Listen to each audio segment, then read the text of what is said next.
Hello and welcome. You're watching News Central Television. I am Judith or TB. Here are the stories making headlines beyond the continent. And we begin with U.S. presidency, where Donald Trump on Monday unleashed his rapid-fire governance, heralding a fresh era. Trump seized control mere hours into his renewed tenure, exercising sweeping presidential powers to dismantle significant portions of Joe Biden's achievements. Immigration was a key issue on the campaign trail and featured in his new legislation. For News Central, Afia Hagen has more. President Donald Trump began his term by taking a series of sweeping immigration executive actions that included declaring a national emergency at the U.S. southern border, immediately ending use of a border app called CPB-1 that had allowed migrants to legally enter the United States, and kicking off the process to end birthright citizenship, which is expected to tee up a legal fight. Trump also made a striking personnel move, as senior leadership at the Justice Department's agency overseeing the nation's immigration courts were removed from service on Monday evening. The Executive Office for Immigration Review oversees the U.S. immigration court system, where immigration judges decide if immigrants can remain in the U.S. or be deported. The removals, which targeted career public servants who together have served in the agency for several years, raised questions about whether they were permitted under rules dictated by the Office of Personnel Management. And they illustrated the Trump administration's push to install officials who are aligned with his policy vision. The executive actions are the culmination of multiple campaign pledges and the resurfacing of policy ideas that didn't come to fruition during Trump's first term. Trump aides have signalled that they will be followed within days by a series of immigration enforcement sweeps targeting criminals, though they haven't ruled out that others could be apprehended too. The shutdown of CPP-1 on Monday closed a key pathway for people looking to come into the US. Homeland Security Department officials have cited the app as helping drive down migrant crossings by providing an orderly way to apply to the United States. With that now gone and asylum restrictions in place, the border is effectively shut down to asylum seekers, an extraordinary move. For News Central, I'm Afia Hagen. And joining us now is our international correspondent, Afia Hagen. She joins us live, as well as Professor Mukesh Kampila. Is an author and senior humanitarian who joins us live from Switzerland. Guys, thank you so much for joining us. But let me start with you, Afia.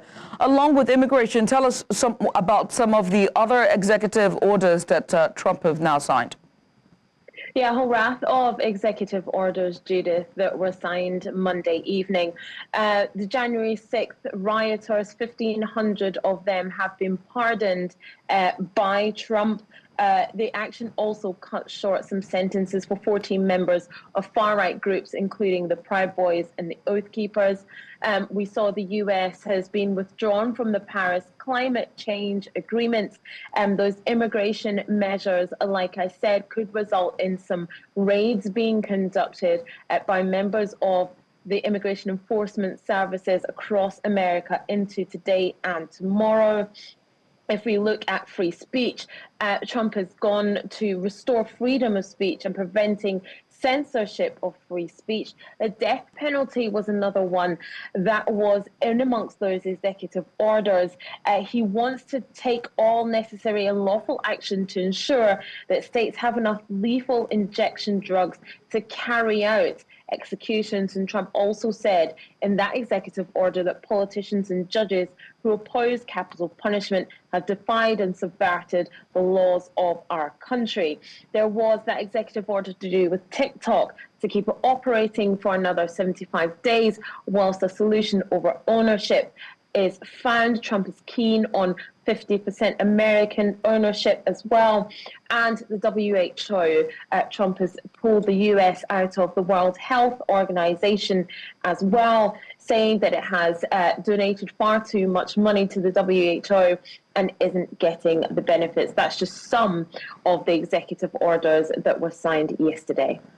Professor, I have to come to you about, Trump's tough stance on immigration.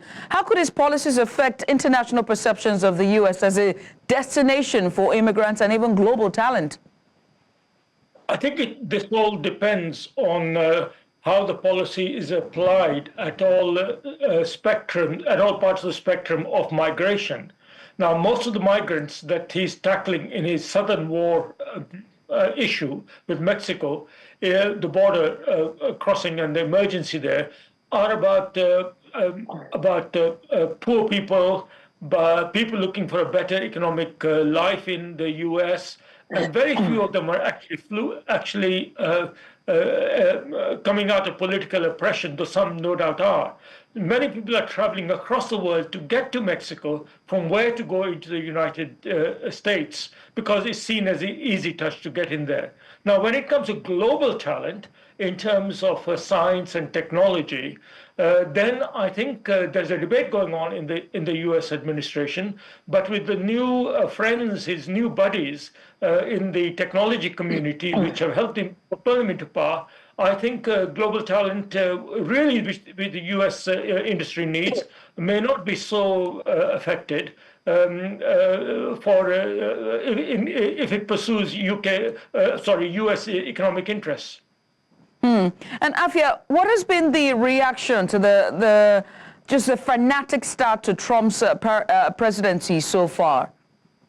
Yeah, and a frenetic start indeed. We've had quite a lot of reaction from around the world, actually, to this start to the presidency, which has been very busy. So Canadian Prime Minister Justin Trudeau has responded to Trump's renewed threat about tariffs. Now, he had promised that would come in, and he's now saying that February 1st, we could see tariffs against Mexico and Canada of 25%. So Justin Trudeau has said Canadian energy powers American manufacturing, homes and businesses, and Canada has all the resources to do that. That's steel, aluminium and energy, and he wants to work with America in this new golden age. Now, the Mexican president, Claudia Sheinbaum, has said that the people of Mexico can be sure that we will always defend our sovereignty and our independence. And she also went on to say it's important to have a cool head. That's amongst those immigration issues and moves to designate some Mexican drug gangs as international terrorists. Now, Italian Prime Minister Giorgia Meloni, who was actually at the inauguration yesterday, she said that Italy will always be committed to consolidating the dialogue between the US and Europe as an essential pillar of stability and growth for our communities. Now, we have had some reaction from families whose relatives died during that Capitol 6 riot. So this is a family of police officer Brian Sicknick, who died after responding to the January 6th riots. They released a statement about Donald Trump's decision to pardon virtually all of those rioters. They refer to the pardons as the undoing of justice that was previously determined by the court's sentencing of their relatives' assailants, and he said it's their hope that the truth of what happened that tragic day will survive, irrespective of partisan political objectives. Quite a lot of reaction to lots of different parts of the last 24 hours of Trump's presidency. I mean, and Professor, talking about Trump, and he has consistently advocated for a more America-first foreign policy. It begs to ask the question, was America never first? But most importantly, how might this approach alter U.S.-Africa diplomatic and economic ties geopolitically, particularly for countries seeking greater engagement with the U.S.? Look, to start, let's be honest. What President Trump is doing is what many other countries are also doing.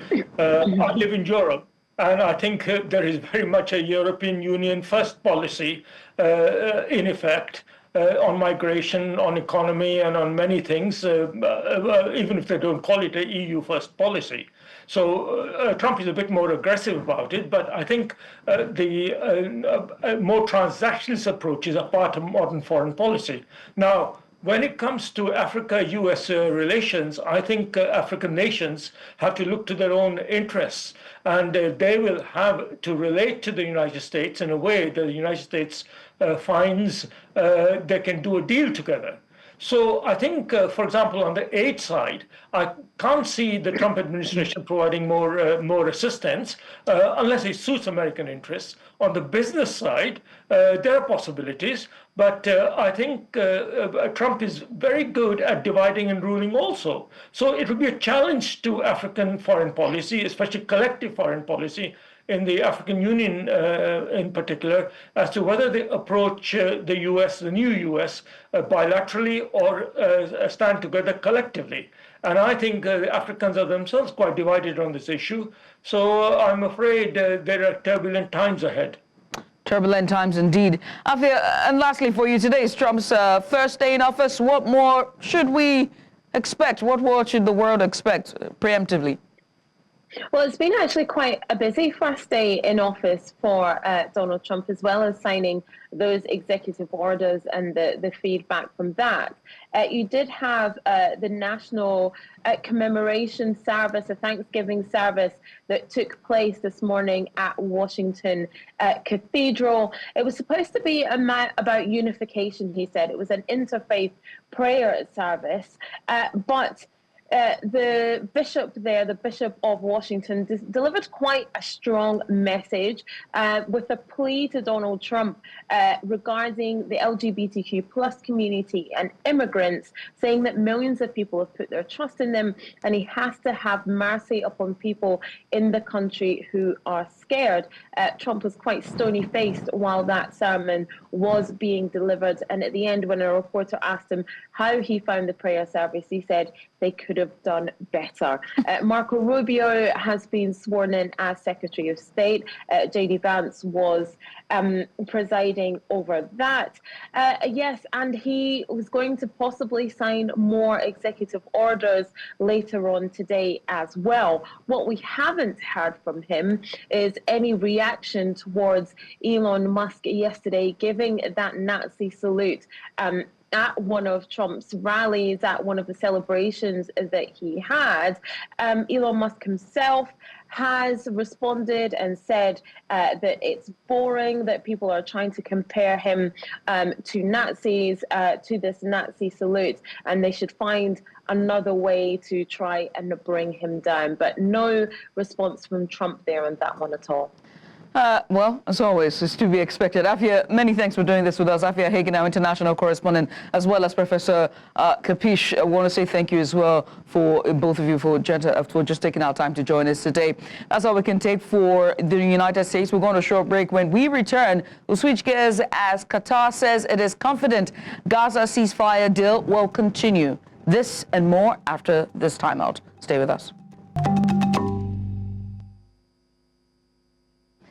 And you're welcome back as we head to the World Economic Forum, where German Chancellor Olaf Scholz says the United States is closest ally outside Europe. Scholz said this while addressing the World Economic Forum in the Swiss town of Davos, adding that he will do everything he can do to ensure that it stays that way. Scholz, however, predicts that Trump and his administration will keep the world on tenterhooks in the coming years in energy and climate policy, in trade policy, in foreign and security policy as well. Konferenz in Washington. Nicht jeder Tweet sollte uns gleich in aufgeregte existenzielle Debatten stürzen. Das gilt auch nach dem Regierungswechsel, der gestern in Washington stattgefunden hat. Um es klar zu sagen, die Vereinigten Staaten sind unser engster Verbündeter außerhalb Europas. Und ich werde alles dran setzen, dass es dabei bleibt. Meine ersten Gespräche mit Präsident Trump und auch die Kontakte zwischen unseren Beratern weisen in diese Richtung. Und zugleich ist doch vollkommen klar, Präsident Trump und seine Regierung werden die Welt in den kommenden Jahren in Atem halten. In der Energie- und Klimapolitik, in der Handelspolitik, in der Außen- und Sicherheitspolitik und auf manch anderen Feldern. Das alles hat Präsident Trump angekündigt, auch gestern noch einmal. Mit all dem können und werden wir umgehen. Ja, Präsident Trump sagt, America first und meint das auch so. Nun ist nichts Verkehrtes daran, die Interessen des eigenen Landes im Blick zu haben. Das tun wir alle. Nur ist es eben so, dass Zusammenarbeit und Verständigung mit anderen meistens durchaus auch im eigenen Interesse liegen. In the meantime, Ukrainian President Vladimir Zelensky says Europe should develop a joint defense policy and will be willing to increase spending to guarantee its own security from emerging threats. His comments to the World Economic Forum in Davos comes a day after the inauguration of U.S. President Donald Trump, who has demanded NATO members to raise their defense spending, and he also boasted that he can end the war in Ukraine without offering a clear roadmap. Zelensky said Europe needed to be ready to stand on its own feet and must work to remain relevant as a strong global player and indispensable on the global stage. A united European security and defense policy, and all European countries must be willing to spend as much on security as it truly needed, not just as much as they have gotten used to during years of neglect. If it takes 5% of GDP to cover defense, then so be it. Away from that, Russian President Vladimir Putin and his Chinese counterpart Xi Jinping praised their deepening cooperation in a video call on Tuesday, hours after Donald Trump's inauguration as U.S. president. In the video conference footage released by the Russian presidency, the two leaders appeared to be all smiles, once again praising the Russian-Chinese strategic partnership intended as a counterweight to their American rival. The Republican has promised to take a hard line on Washington's adversaries, threatening heavy tariffs on Beijing and warning Moscow of big trouble if it does not settle the Ukraine conflict. Связи на основе дружбы, обоюдного доверия и поддержки, равноправия и взаимной выгоды. Эти связи самодостаточны, не зависят от внутриполитических факторов и текущей мировой конъюнктуры. С уверенностью можно сказать, что внешнеполитическая связь, совместная работа России и Китая объективно играет важную стабилизирующую роль в международных делах. Китайско-российские отношения, стержнем которых являются вечное добрососедство и дружба, всеобъемлющее стратегическое взаимодействие, взаимовыгодное сотрудничество и обоюдный выигрыш, приобретают все новую жизненную силу. And we head to the Middle East, where Qatar is confident that the deal it helped mediate for a ceasefire between Israel and Hamas addressed all the major issues at stake in the war. Qatar's Foreign Ministry spokesperson, Majid Al-Ansari, said this on Tuesday at a press conference, adding that Qatar believes both parties would implement the deal. Qatar, with fellow mediators, the United States and Egypt, announced last week a deal that came into effect Sunday after 15 months of war in Gaza. U.S. President Donald Trump, who had claimed credit for the agreement, said he was not confident it would hold. Ansari said Qatar felt assured the Trump administration was very supportive of this deal. The implementation on the ground is the main tool in pushing this forward. It's people seeing their family members returning home. It's displaced people going back to the ruins of where their homes once stood. It's the fact that children can go out in Gaza, enjoy the sun, look into the sky, and not see rockets raining down upon them, but see the hope in a better future. This is what fills us with confidence that this deal. To a rather sad one, where the number of deaths after a fire that engulfed a hotel at a ski resort in northwestern Turkey on Tuesday has risen to 66. Witnesses said desperate guests had tried to escape using ropes. Footages showed bed sheets hanging from the windows, and media reports suggest some had died after trying to jump to safety. Several ministers have arrived at the scene at the Kaya resort around 170 kilometers northwest of the capital, Ankara. An official said the fire had now been contained. Some 238 guests were registered as staying at the hotel. The minister added that a peak time, which is during a peak time period, which is about 2 weeks a two-week holiday, a school holiday, I beg your pardon. The fire is believed to have started in the restaurant and then spread quickly, though it was not immediately clear what caused the fire. Ankara'da bulunan bu otelde meydana gelen yangında maalesef 66 canımızı yitirdik, 51 yaralımız var ve çok üzgünüz. Yangın söndü, soğutma çalışmaları devam ediyor. And on to Asia, where Indonesian rescuers have recovered the bodies of at least 17 people who were swept away in flash floods or buried under tons of mud and rocks that hit hilly villages on the country's main island of Java, with 8 people missing. Torrential rains on Monday caused rivers to burst their banks, tearing through 9 villages in the central Java province as mud, rocks and trees tumbled down on mountainside hamlets. Officials say rescue workers had pulled out at least 17 bodies in the worst-hit village by Tuesday, with a search still underway for 8 villagers who are reportedly still missing. 11 injured people who managed to escape were rushed to nearby hospitals. The impeached South Korean President Yeol has appeared before the Constitutional Court for the first time. During his interventions, Yeol vowed to cooperate with the judges who will decide whether or not to remove him from office. The country was plunged into political chaos by Yoon's December 3rd martial law declaration, which lasted just 6 hours before lawmakers voted it down. They later impeached him, stripping him of his duties. He also became the first sitting South Korean president to be arrested in a criminal probe on insurrection grounds. Thousands of protesters, both for and against Yoon, flocked to the Constitutional Court, which is holding hearings to decide whether to uphold his impeachment. And that's all we can take from beyond the continent is back to the continent. But if you're outside of the continent, you can watch us live. We're on DSTV channel 422. You can find us on Star Times channel 274 and also on Avo TV. And for those beyond the continent, stream us live on YouTube. Many thanks for watching. I am Judith at TV. Good night.